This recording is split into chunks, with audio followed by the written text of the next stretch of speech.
Hi everyone, Dana back here.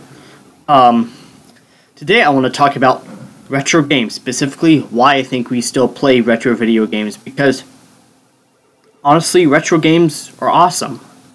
I love retro games. I think a lot of you do too. And I've been thinking a lot about, like, even with all the modern gaming technology that we have today, why is it that, at least for me, and it seems many, at least here on YouTube, retro gaming seems to be, well, the way to go. I think there's a few reasons. I don't have all the reasons. I'm just going to go a few over the reasons why I still love to play retro games. One of them is there's a sense of simplicity yet hidden depth to a lot of these games. Take Pac-Man, for example. It's a game of a very charming character that looks like a pizza with a mouth that's eating ghosts and stuff. It's eating berries to eat these ghosts, and it sounds like a simple premise, and at face value doesn't sound all that interesting, but yet the way it's designed, with its simplicity, but also like with its colors, like you can see here, like there's a lot of color in the game, the having to navigate this maze, it has hidden depth, and I feel like that's one of the reasons why these games are so fun to play. It's why any game's really fun to play, but especially like these retro games, that's one of the things that gives them a sense of timelessness, I feel like. It's like, even if you have the highest score, you've never really reached that high score. Like, they even made a movie about that 10 years ago called The King of Kong. It was about the man who, at the time, had the highest score of the original Donkey Kong game.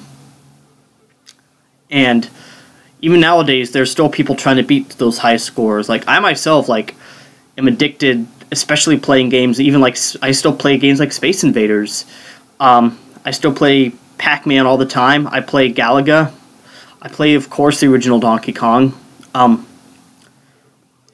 Honestly, I feel like, and I know nostalgia is sort of seen as a dirty word, but I think it's important because a lot of these games are games I played when I was very young, and they remind me, I guess, of a simpler time, but like also a time when like my imagination was more free to just roam wild, if it were, and especially if you have had to work a tedious job like I have had to do.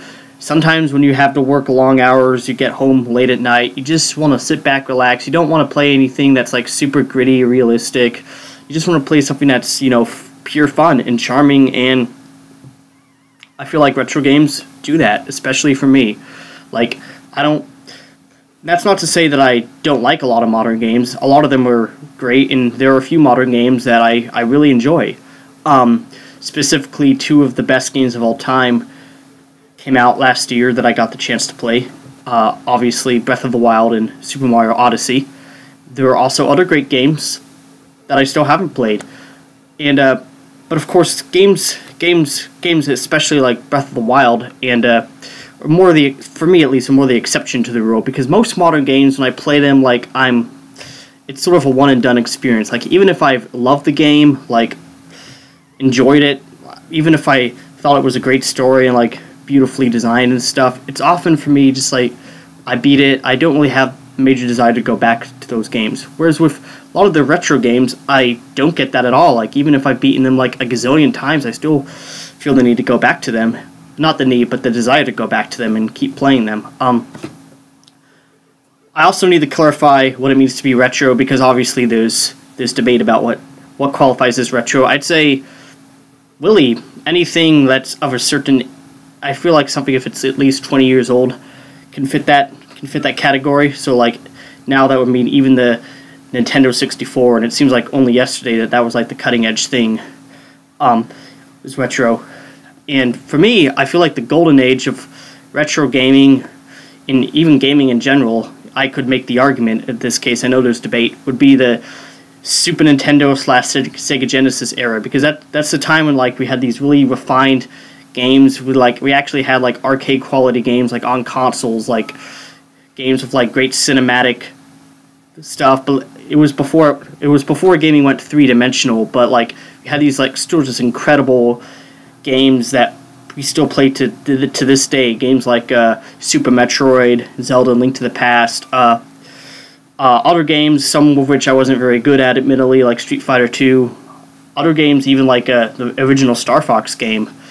games like Sonic the Hedgehog, you know, the Castlevania games, the Mega Man games, and of course, it was definitely, I would argue, the golden age of the JRPG. Like, of course, you had all the Final Fantasies, but especially you had games like Chrono Trigger, which I definitely argue is retro at this point, but not in a bad way whatsoever. Like, I think Chrono Trigger was like the perfect mix of like whimsy and in depth, because like that game had a lot of depth to it. Like, and that was in the early '90s. And I still think that that game's story like is one of the best, if not the best, stories I've ever experienced in any RPG, and that includes the more recent ones.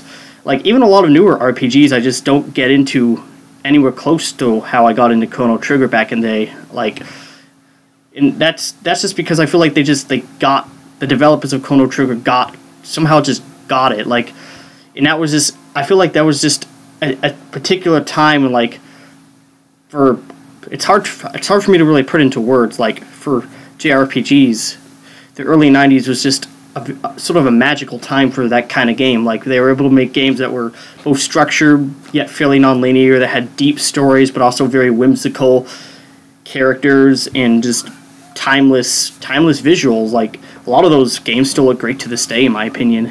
But I digress. Like, I still play Super Nintendo games probably a lot more than I play most modern games, or most games, period. Like, I still play Super Metroid, I still play all those games. And I just think that's a testament to just, like, I feel like I'm sort of repeating myself. So I'm not gonna really say again, just the design of those games, just focusing just on pure fun. And I feel like that's really the secret to a lot of these retro games. Like, yeah, sure, you know, I think it's incredible that the games have progressed as far as they have in terms of like story and technology and like stuff like that. But at the end of the day, like, there's just something about being able to pick up a game and play it right away. Like, especially like nowadays, you have like most games aren't, you know, you have to download and install. And unfortunately, a lot of games, I'm looking at you, Electronic Arts, you know, tack on all this DLC nonsense, downloadable content, especially with games like Star Wars Battlefront, like, to experience 90% of the game. Whereas like the Nintendo 64, which is still my favorite console of all time, you don't have to do that. Like, if I want to play Zelda or Banjo-Kazooie or Super Smash Bros., I just put the cartridge right in and hook it up. And like, speaking of the Nintendo 64, like, those are timeless games to me. Like, The Legend of Zelda: Ocarina of Time, like, I'm playing it again right now, and that's sort of what I was thinking about that as I played this video. Like, why, like, I still play this game. I mean, yeah, it was the early 3D and like early three-dimensional games. Obviously, like, some of them seem really archaic, but like at the same time, that was sort of an age of like, I feel like there was a lot of innovation into that style of game just because it was new. Like, games like Banjo-Kazooie, like, I feel like there was just a lot more whimsy to the games, a lot more charm and fun. And I'm not saying that newer games can't also have that. I just feel like they were in more abundance with the games, with those kinds of games. And at the end of the day, like I still know people, sort of getting back to where I started, I still know people, even people who don't really play games. Like, I have relatives that are a little bit older that, you know, talk about how they used to play like old Atari games and Pac-Man and like games like that. And I feel like, yeah, I still do. I still love playing, you know, the classic games on the NES and the Super Nintendo, and sometimes even further back than that. That's really all I have to say. I've been wanting to make a video like this for a while. Let me know what you think. I love retro games. I'm sure you guys do too. This is, I feel like, a great time for almost semi-resurrection of retro gaming because of the indie games market, I feel like, coming into its own. But tell me what you think, and subscribe to my channel. Bye!